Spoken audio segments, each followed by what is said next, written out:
The circumstances may be whatever. Your mood is always a choice that you make. And in any circumstance, you can choose to be happy.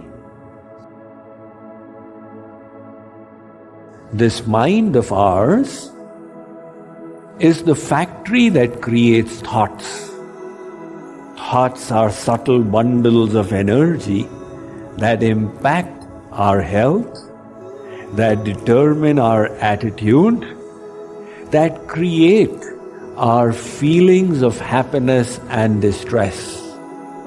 So, to be happy, to do better work, and to become better people, we must harbor better thoughts, which requires the purification of the mind.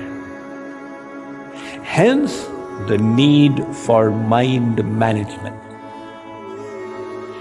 In order to manage your mind, you need to understand the gap between the environment and your mind. Very often, when we are not aware of that gap, we feel controlled by circumstances. We think that circumstances are able to disturb us without realizing that in any circumstance, you have the choice to choose the thoughts as you wish. Take the example of Sant Tukaram. He was a great saint of Maharashtra. His wife had a terrible nature. She used to keep fighting with him. So Mahabharata would continue at home all the time. One day there was nothing at home. And Sant Tukaram was doing his bhajan, Rukmini Vitthal, Rukmini Vitthal, Rukmini Vitthal. The wife burst forth on him, "What are you doing? Go and sit in your shop, earn something, there is nothing to cook out here." So Sant Tukaram obeyed the high command and he went to the shop. Now he earned his daily income, purchased some groceries. When he was coming back, he found some beggars, he kept giving to them in charity. And when he reached home, he only had one ganna, one sugar cane. He told his wife, "This is all I have got today." She got so mad at him, she lifted it and hit it on his head. It broke into two. You see, she must have really hit it hard for it to break into two. So, Sant Tukaram was not ruffled by it. He said, "Oh, it's split. Never mind, you take one, I will take one." He had to break it. And then he went into his puja room and he said, "Oh Rukmini Vitthal, you are so kind, so merciful.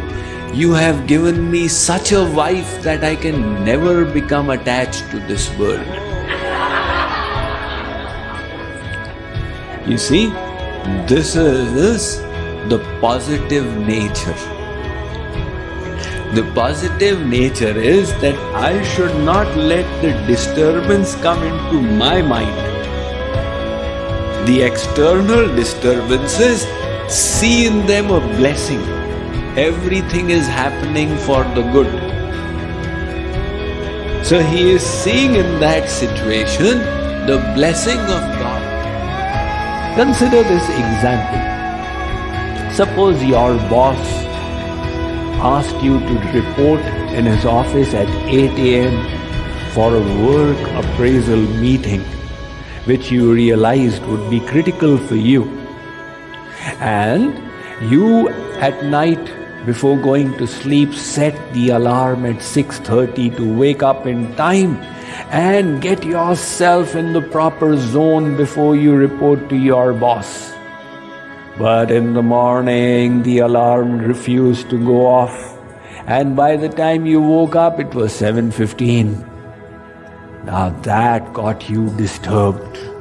When you rushed to the restroom, your spouse had already occupied it. You had to wait 10 minutes before you got your chance. Finally, when you had done your daily ablutions and you went to your garage for the vehicle, the fuel tank was empty because your child had emptied it without telling you. Now, by the time you refueled it and came to the road, you were already late. And then you got stuck in a rubberneck traffic jam. When you arrived in your boss's office, it was not 8 a.m., it was 9:25 a.m. And your boss gave you a piece of his mind in no uncertain tones, which really threw you off. And after the meeting, you were in a really bad mood. So this bad mood that you experienced, who was responsible for it?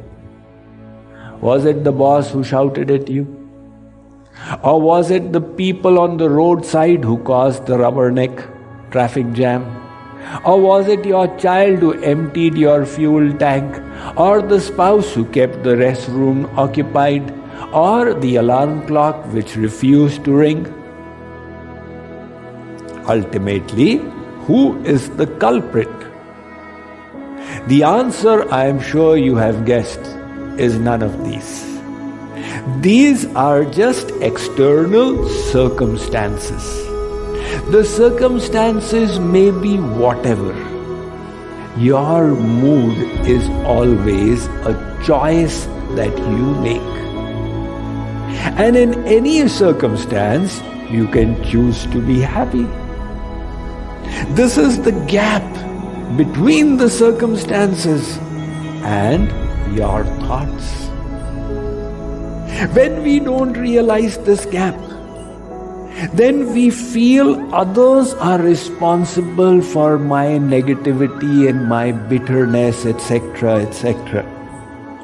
Why are you feeling so down? It's all his fault, it is all her fault, it is all that person's fault.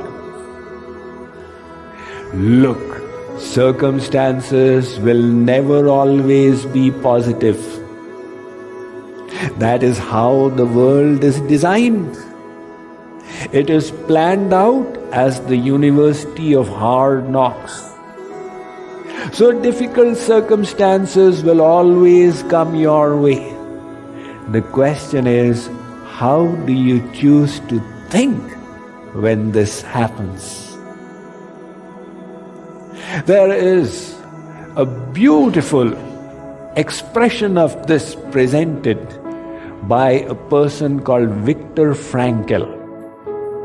He was a Jew in Austria and he was a practicing psychologist.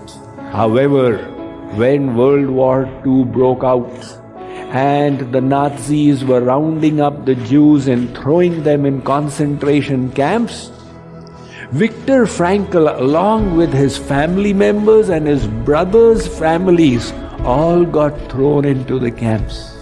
He was separated from his wife and daughters and came to know later on they had died.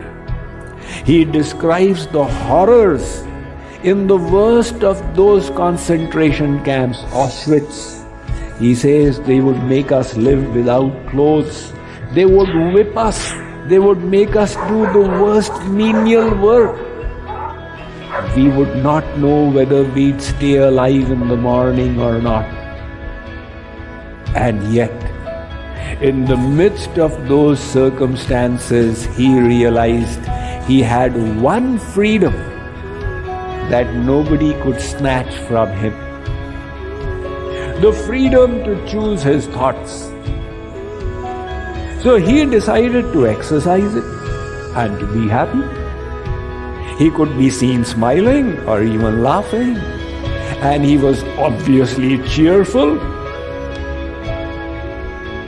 The guards looked at him and said, Why are you so happy? You'd say, my choice. He continued to live through that ordeal while so many people there died. He said, this secret I will share with the whole world when this is over. And finally, when he was released, he went to live in Israel and he wrote his book, The Search for Man's Meaning in Life.